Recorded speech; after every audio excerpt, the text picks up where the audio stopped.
Halo, assalamualaikum warahmatullahi wabarakatuh. Nah, video ini spesial gue bikin buat kalian. Kalau misalnya kalian punya pertanyaan seputar ataupun punya permasalahan seputar burayak dari usia penetasan atau sebelum breeding, kita akan buat di video ini. Tapi sebelum kalian tonton video ini, jangan lupa subscribe channel YouTube Galaxy Koi Indonesia. Gue akan terus bikin upload video yang insya Allah membantu atau bisa memotivasi kalian atau bisa menjawab pertanyaan kalian. Dan juga follow Instagram kita di galaxy_koi_indonesia.new, spesial akun untuk posting yang grid, karena yang akun sebelumnya itu kebiasaan, jadi belum balik-balik lah, udah 5 bulan gua banding tuh terus-terusan tiap hari tapi nggak balik, ya nggak apa-apa lah, gua nggak waris itu. Dan juga akun satu lagi galaxy_koi_indo khusus untuk promo. Jadi kalau misalnya kalian pengen cari yang harga 100.000 sampai 200.000 di akun tersebut, banyak ikan-ikan yang gua posting promo dengan top grade dan juga kualitas ajib. Tergantung kalian pengen yang mana, kualitasnya sesuaikan dengan budget kalian. Dan jangan lupa subscribe, Pak. Kita akan langsung ke videonya ya. Halo, assalamualaikum warahmatullahi wabarakatuh. Nah, sekarang kita akan melakukan yang namanya proses pemijahan cupang, ternak cupang lah pokoknya, Mak. Ini 3 pasang udah kita sortir dari ember sana. Jadi ember sana udah kita sortir untuk pemilihan indukan. Buat kalian yang pengen tahu untuk pemilihan indukan itu yang bagus kayak gimana dan yang ideal kayak gimana, terus yang amannya kayak gimana, ini ada 3 pasang yang akan kita kawinkan dan juga akan kita kawinkan di akuarium sana. Jadi prosesnya nanti akan kita liatin buat kalian, proses dia kawin sampai penetasan dan juga sampai burayak, sampai panen lah. Nah, kalau misalnya lihat teloran untuk female yang udah siap kawin itu, dia terlihat gendut dari atas ya, nih udah gendut banget tuh. Dari atas dia gendut banget, telorannya udah gendut banget, udah maksimal. Dan di bawahnya dia udah nontot yang warnanya putih. Nontot itu dia udah keluar tuh.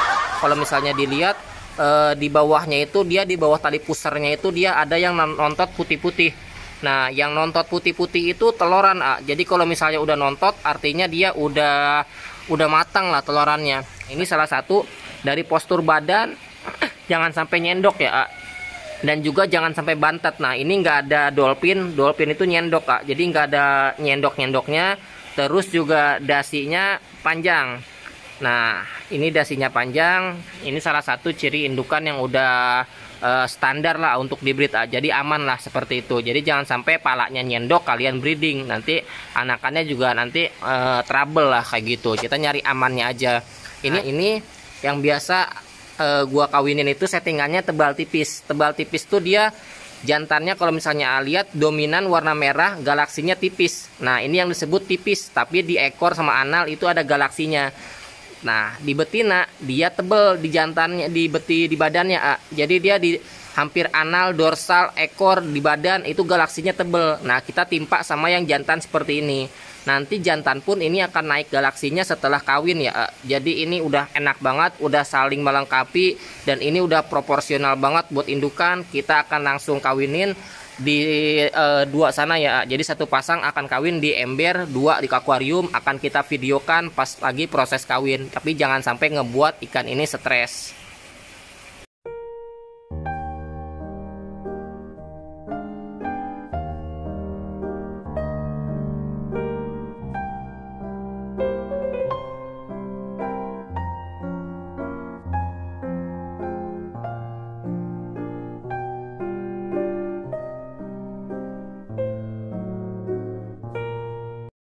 Nah, ini burayak yang udah usia 3 hari dan juga 2 hari ya. Ada yang udah bisa berenang bebas, ada yang belum bisa berenang karena dia kawinnya nggak serentak semua. Ada yang kawinnya langsung hari ini, ada yang besokannya. Nah, untuk perawatan burayak yang udah usia 3 hari, kalian nggak perlu kasih makan kutu air atau artemia, nggak perlu. Kenapa? Karena dia masih ada cadangan makanan di bawah kantung perutnya. Nah, untuk kalau misalnya burayak sebelum dituang ke pembesaran, kita udah siapin yang namanya media ember ya. Jadi gue pakai pembesaran ember karena kolam terpalnya itu udah diisi full. Kalau misalnya kalian mau pembesaran pakai styrofoam bebas, mau kolam terpal bebas, mau semen bebas, mau bak bebas. Nah, ini Besok kita tuang di hari Sabtu, sekarang hari Jumat. Jadi hari Jumat udah kita siapin media pembesarannya itu bak dan juga daun ketapang. Kalau misalnya ada daun pisang nggak apa-apa, lebih bagus karena daun pisang itu dia menahan cuaca dingin atau enggak suhu dingin ya. Nah, kita kasih garam 1 genggam. Jadi setiap media pembesaran 1 bak ini kita kasih 1 genggam garam kasar. Ini garam kasar yang karungan untuk apa? Untuk mensteril daripada adanya jamur. Nah, jangan lupa dikasih kutu air. Jadi 1 hari sebelum dituang, hari Jumatnya itu kita udah kasih kutu air. Jadi biar kutu airnya itu mecah-mecah jadi kecil. Nah, yang kecil-kecilnya itu dia akan dimakan sama sama burayak cupang yang besok akan ditebar di hari Sabtu.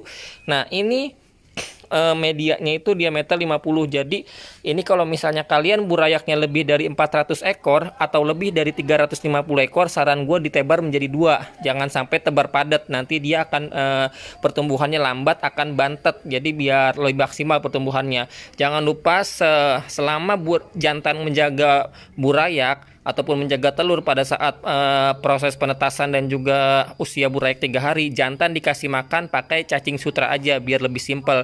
Agak banyakan dikit biar dia cukup sampai 5 hari dari proses mengerami telur sampai dengan proses burayak menetas usia 3 hari. Nanti kita lanjut di proses selanjutnya. Nah, ini kondisi udah ditebar ya. Jadi sekarang hari Sabtu, kemarin hari Jumat, sekarang Sabtu. Ini posisi udah ditebar semua. Jadi ada 1, 2, 3, 4, 5. Ada 5 plakat, 4 pasang FCCP yang jadi, sisanya gagal kawin, 1 pasang RKC, dan ini 4 pasang Halpun multicolor. Jadi setelah kita tebar, ini nggak perlu dikasih makan karena 1 hari sebelum ditebar ini udah dikasih makan, dan ini nggak dikasih makan sampai besok ya. Jadi 2 hari nggak dikasih makan setelah penebaran. Nanti dikasih makannya hari ketiga setelah penebaran. Kenapa di hari ketiga? Karena masih ada cadangan makanan. Karena untuk usia 3 hari sampai 1 minggu itu nggak perlu makan banyak-banyak. Yang penting ada ketersediaan pakan. Yang gue bilang 1 hari sebelum ditebar dikasih pakan. Nah, untuk usia yang udah beranjak dewasa atau bisa dibilang yang udah usia 2 minggu sampai 1 bulan, ini usia yang masih kecil. Jadi ini usia yang 2 minggu, 3 mingguan ini usia 3 minggu, sama ini juga usia 3 minggu kurang karena lebih kecil, ini yang lebih besar. Jadi untuk usia perawatan 2-3 minggu perawatannya itu cukup mudah. Yang penting kalian jaga kondisi air. Nah, yang gue bilang itu kalau misalnya ikannya pengen cepat tumbuh, terus yang kedua pengen sehat, yang ketiga pengen normal atau nggak ada trouble sakit atau macam, kalian cukup jaga kondisinya itu kondisi air. Nah, kalau kondisi airnya bagus, misalnya kalian jaga, ini kan kotor, gue sifon itu di ember ini biasanya 3 hari sekali atau seminggu sekali nggak masalah. Kalau misalnya mau aman 3 hari sekali, kalau misalnya nggak mau seminggu sekali nggak masalah, disedot kotorannya, ditambahin air lagi. Disedotnya itu 40%, terus ditambahin lagi air 40% lagi. Jadi kotorannya hilang, amoniaknya juga kebuang. Nah, pertumbuhannya cepat, jangan lupa jangan sampai tebar padat. Yang gue bilang tebar padat itu ikan nama gede. Contohnya ini ikan plasmaan yang kemarin kita hitung 400 ekor. Nah, ini 400 ekor kita tebar jadi 2. 1 di sana, itu 1. Ini sini 1. Kenapa ditebar 2? Karena untuk pertumbuhannya biar lebih cepat dan maksimal. Kalau misalnya 400 ekor dalam 1 bak seperti ini, dia akan berebut yang namanya itu kadar oksigen. Oksigennya akan kurang. Nah, ini bisa menyebabkan ikan itu lama gedenya. Jadi kita tebar 2 lebih cepat. Kalau pengen pembuktian ini usia sama, usianya sama, tapi ini lebih gede, kelihatan lebih gede. Ini lebih kecil. Kenapa bisa beda? Jawabannya 1, karena ini sedikit anakannya, cuman ada 50 kurang. Karena ini ada banyak, ini ada lebih dari 300, jadi dia lebih kecil, ini lebih gede. Nah, umur sama, size-nya beda karena dia tebar padat, yang ininya padat, yang ininya sedikit, cuman ada 50 kurang. Makanya itu berpengaruh banget. Nah, untuk perawatannya kalau udah 2 minggu sampai 3 minggu cukup disipon dijaga kualitas air, dikasih garam, terus kasih makan kutu air. Kalau misalnya mau cacing sutra segede gini udah bisa ya, tapi cacing sutra yang halus, kalau bisa itu diayak, jadi yang halusnya aja yang dikasih ke sini, jangan yang gumpalan seperti itu. Karena gue sendiri ngasih cacing sutra itu di usia 1 bulan. 1 bulan itu seperti apa? 1 bulan seperti sana, itu ada burayak HM Multi. Ini yang udah 1 bulanan. Ini 1 bulanan nih, 1 bulanan jala, 1 bulanan lebih lah ini, 1 bulanan lebih. Ini 1 bulan 2 mingguan perkiraan. Ini juga sama tuh, 1 bulan 2 minggu. Nah, untuk usia 1 bulan 2 minggu ini udah bisa kasih makan cacing sutra. Jadi kalau misalnya mau dipakai cacing sutra udah bisa, lebih cepat pertumbuhannya, lebih bagus, tapi jangan sering-sering kalau gue sendiri. Kenapa? Karena suka trouble di badannya. Kadang-kadang ada yang bantet atau nyendok, itu bisa berpengaruh. Jadi gue selang-seling cacing sutra sama kutu air. Nah, ini juga sama. Jadi untuk perawatan di kolam seperti ini, kalau udah usia 1 bulan, kita cukup disemprot aja. Disemprot itu ditambahin air, disipon nggak perlu disipon, karena ini kotoran dasarnya itu nggak terlalu banyak. Jadi kalau misalnya pengen disipon lebih bagus, tapi kalau gue sendiri nggak disipon. Yang penting kita semprot itu biar oksigennya itu biar lebih banyak, biar lebih larut lagi, jadi lebih ada tambahan lah, ada tambahan oksigennya. Nah, ini sampai panen di sini atau sampai usia 3 bulan. Jadi si 3 bulan di kolam ini akan kita sortir, mana yang jadi mutasinya, mana yang enggak akan kita pisah dan akan kita botolin. Nanti proses pembotolannya di pam bawah.